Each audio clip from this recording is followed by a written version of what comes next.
head teacher from Leeds says that she was left so stunned after she discovered that one of her own pupils didn't have a bed to sleep in, that it inspired her to set up a charity to tackle what's called bed poverty, a phrase I didn't know about, but Rob, you do know about. Yeah, I've had the gift, and I use that word deliberately, of being an ambassador for Buttle, so we're going to talk about that in due course. But we've got Bex Wilson now turns children's bedrooms like this one, the one that you're looking at with little or no furniture in them, into rooms with beds, and helps to provide other basic items like clothes. And she says that the demand for her services is higher than ever as the cost of living crisis worsens. And Bex joins us now along with finance expert Lynn Beattie, who's here, known as Mrs. Mummy Penny. But Bex, let's come to you first.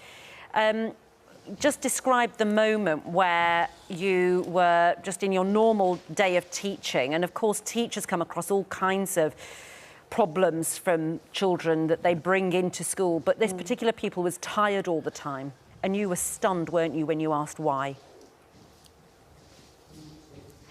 Yeah. I was just teaching as normal, as you say. The little boy was tired. I said to him, I feel like you're tired, is that the case? And he said, yes, miss, I'm always tired. I don't have a bed. Just that clearly, that bluntly. And then I went on to try and find the support to make sure that this little boy could have a bed, and was really shocked in a brilliant city like Leeds with fantastic third sector support and local authority support that there wasn't an organisation out there. Buttle had just stopped their work on beds at that point, that I could make sure that this little boy had somewhere to sleep, and his brother and his sister as well. So that's where it all started. And when you spoke to the children's, in the end, the children's family, the mum, I think, what was the story? Why didn't they have a bed? Like so many of our families, they'd had a moment of crisis as a family where they'd had to move really quickly in order to save money. They'd moved from a rented, furnished accommodation to an unfurnished, rented accommodation. Mum had been a victim of crime, and they just had to move really quickly, and they had no furniture in their house. The only thing they had was a white garden plastic chair. Right. And when we got there to deliver the beds. Bex, as you probably heard, this will hopefully come as a change-making surprise to millions of people up and down the country. This is a real thing, bed poverty. The numbers from Buttle UK, who I'm an ambassador for, full disclosure, 4,000 children, right, have had to be supplied beds in the last 3 years, 1,500 in the last year alone by Buttle. Of course, because of inflation, the price of these things are going up. Just give us a sense, as an educator, as a teacher, because this affects every single community. People will know somebody in their area whose kids tonight will go to sleep on the floor, sometimes on hardboard flooring, right, as you've described, sometimes in beds with multi-occupancy, in other words, with all of their family, right? That's the real poverty we're talking about. What's the impact day to day if you are trying to teach a kid at school in those circumstances? How does that create equality of opportunity, which is what everybody really drives at?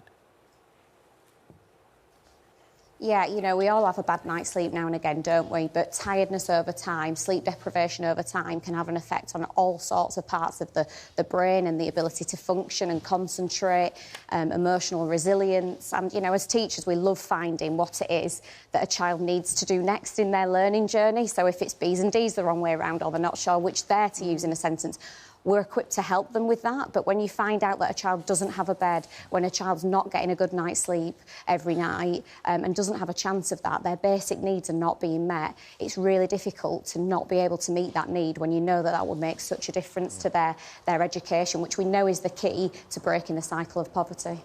Let's come to you, Lynn, Mrs. Mummy Penny, as you're known.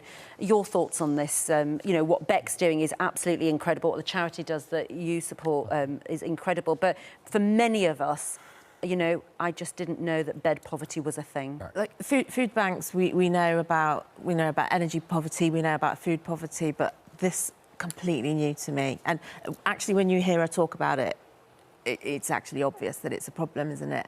But yet another thing that we need to contend with. Right, 2,500, I think, food banks up and down the country, right? 4,000 beds, as I say, provided by the charity that I am an ambassador for. You know, you look and touch the face of it. This is Britain, right, in 2022. One of the big issues is how can those families most effective, and by the way, it's ordinary families, many of whom are working 2 jobs. Yep. What advice have you got to people who are looking down the barrel end of high energy prices about how they can bring down their weekly and monthly costs? You know, how can you help us? So it's going back to basics. It's making some small changes that are manageable and that are quick. So it's things like, can you switch the supermarket you shop at? Can you do more home cooking? Can you buy more of the Super 6 items in a German supermarket? But looking at your bills, are there lots of bills you can get rid of? Are there lots of bills you can get a better deal on? It's a few hours you're going to have to spend looking at these things, but it will be worth it if you can strip a few hundred Where do you out. go and find it? Because there's another issue about poverty, right, which, again, the charity that I was referring to before deals with, which is, you know, it's the same when kids had to go online for school. Lots of people don't have access to the internet. So where do they find out this information? Yeah, it's the internet, isn't it? Or it's newspapers, a lot of people have phones. They might not have a laptop. I know a lot of the children that struggled over lockdown, they generally had phones where they could do their school studies, which is ridiculous that they were having to do that because they didn't have broadband.